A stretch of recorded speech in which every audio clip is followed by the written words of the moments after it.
Luther, your face. What about it? It's like it's frozen or something. Oh, this. I got a Botox injection today. Botox treatment. Botox. They take a big needle and inject it into your forehead, and it freezes your face like this. I read it in a health magazine. And how long are you going to be like this? Well, this is temporary. And then, you got all your wrinkles are gone.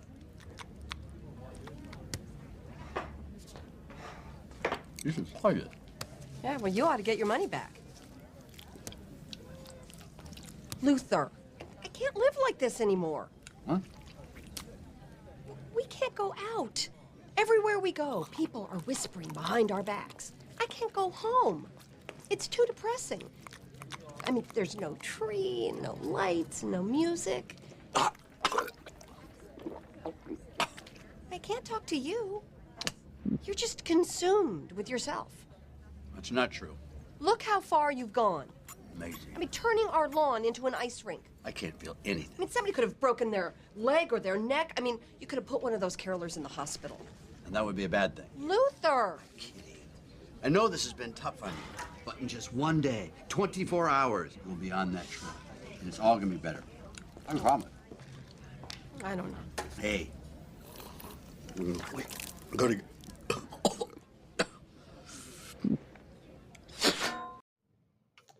What's going on, guys? Bart here with Tully Television, and I'm here to thank all of you for liking, commenting, sharing all of that beautiful YouTube stuff. I hope that you can subscribe today. If so, you hit the red subscribe bar down below.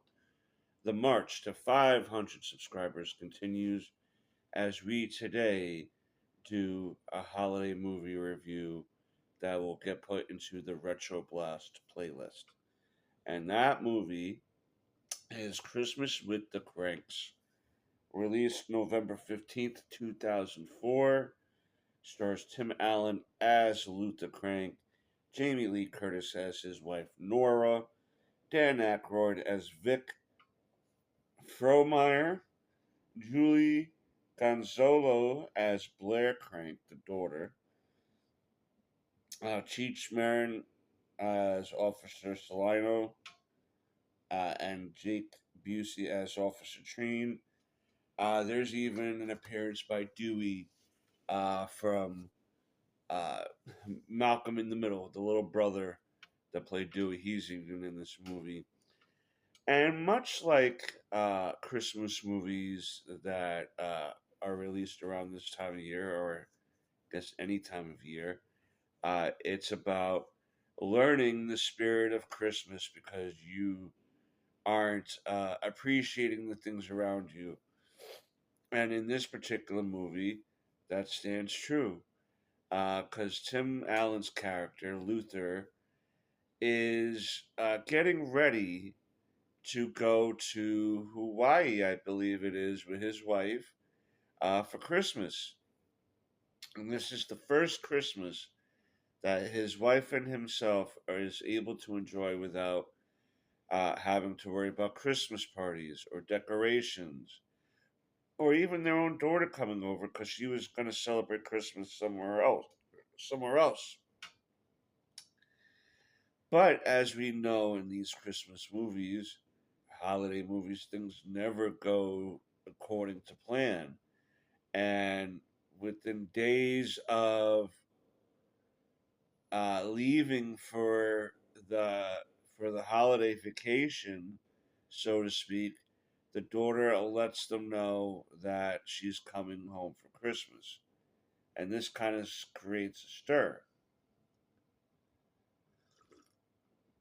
Because the wife initially agreed to the trip because she didn't think she was going to see the daughter and all this stuff. So she figured, why not with the vacation? But now she wants to see the daughter because the daughter wants to introduce them to her new love and stuff, and bring him back to see where, like, how she was celebrating Christmas with her family and neighborhood and stuff, and open her life up to him. And Luther is not feeling this whatsoever. He's like, we can still see her. I just want to go. We plan this. This is like non-refundable. We can't really get our money back for this. And of course, it sounds bad when you're talking about money and losing money when your daughter's coming home for Christmas and stuff. And he sounds like a crank, right, about Christmas. And he doesn't want to be involved. He doesn't want to do the decorations. He doesn't want to do any of this because his brain, his mind was framed on no Christmas this year. He wanted to take a break from Christmas. But Dan Aykroyd's character and the neighbors around him and the wife are starting to convince him more and more like, oh, you're not in the spirit of Christmas. Come on, man. This is, tradition and stuff. And he's really bucking against the system here, creating a bunch of, um, tension and shenanigans, whatever you want to call it. And then near the end of the movie, as everyone helps the daughter make it to the house for Christmas and stuff and make it a special deal. Um, as Luther's sitting in his home, still being cranky, he sees off in the distance his neighbor that he doesn't seem to like. They've had tension on and off throughout the years up to that movie. And Luther decides to go over to him and talk to him and hash things out with him and actually learn a few things about each other that you wouldn't have normally did if you would have just stayed with being stubborn and not having a willingness to concede fault or an accountability for something. And that's when things finally start clicking for Luther that he's been being obnoxious and a crank in name and attitude alike. And finally, the day is saved, so to speak, with the help of the neighborhood, and everyone has a merry, merry Christmas. And I think that, this movie will touch and pull the heartstrings for sure.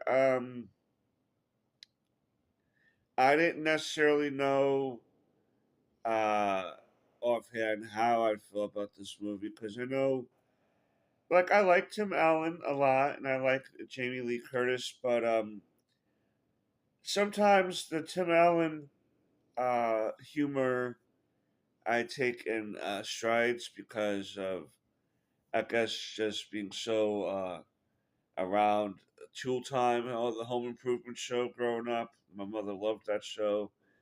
So I initially was thinking that a lot of his other stuff was going to be similar content.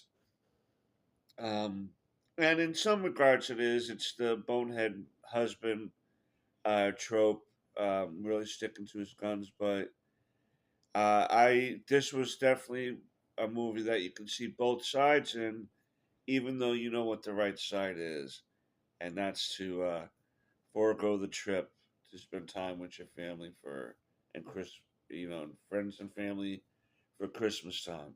I know how to talk. You know how to talk, and that's my views of Christmas with the Cranks. I think that this will be a great addition to any household during holiday movie watching. Cuddle up and dip into that popcorn, throw some M&Ms in there or something, and put on Christmas with the Cranks. But until next time, peace, schnickums. What am I doing? What's this? What am I doing? I gotta get out of here.